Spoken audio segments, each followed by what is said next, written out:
Welcome to హైకో properties. అందరికీ నమస్కారం అండి. ఇప్పుడు మీరు చూస్తున్న ఈ హౌస్ వచ్చేసి 100 గజాల G+1 హౌస్ అండి.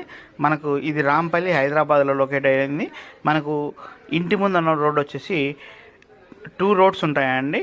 ఒకటేమో సౌత్ సైడ్, ఒకటేమో నార్త్ సైడ్. 2 సైడ్లు రోడ్స్ ఉన్నాయి. ఒకటేమో సౌత్ సైడ్ అయితే 25 ఫీట్ రోడ్డు, నార్త్ సైడ్ వచ్చేసి 20 ఫీట్ రోడ్డు ఉన్నటువంటి ఈ యొక్క ప్రాపర్టీ మంచి వెంటిలేషన్ ఉందండి. గ్రౌండ్ ఫ్లోర్లో మొత్తం కూడా పార్కింగ్ ఏరియా ఇచ్చారు. ఫస్ట్ ఫ్లోర్లో వచ్చేసి 2 BHK ఇచ్చారండి. ప్రైజ్ విషయానికి వస్తే 70 lakhsగా చెప్తున్నారు. ఇంకా కూడా తగ్గిస్తారండి. మనకు ఈ యొక్క ప్రాపర్టీ వచ్చేసి మెయిన్ రోడ్ నుంచి 200 మీటర్సే ఉంటుందండి. మీరు ఎవరైనా ఈ ప్రాపర్టీ గురించి ఇంట్రెస్ట్ ఉంటే మనకు కాంటాక్ట్ నెంబర్ కాల్ చేయండి. 79893637 నెంబర్ అండి. ఇప్పటివరకు మన ఛానల్ సబ్స్క్రైబ్ చేయండి. మనం చేస్తున్న ప్రతి వీడియో కూడా మీకు నోటిఫికేషన్ ద్వారా వస్తుంది. అలాగే మన ఛానల్లో నెంబర్ ఆఫ్ వీడియోస్ ఉన్నాయండి. అవన్నీ కూడా చూసి నన్ను కాంటాక్ట్ చేయొచ్చు. రాంపల్లిలో ఎటువంటి రిక్వైర్మెంట్ కూడా ఉన్నా కూడా మీరు మమ్మల్ని కాంటాక్ట్ చేయొచ్చండి. మీకు మ్యాక్సిమం మంచి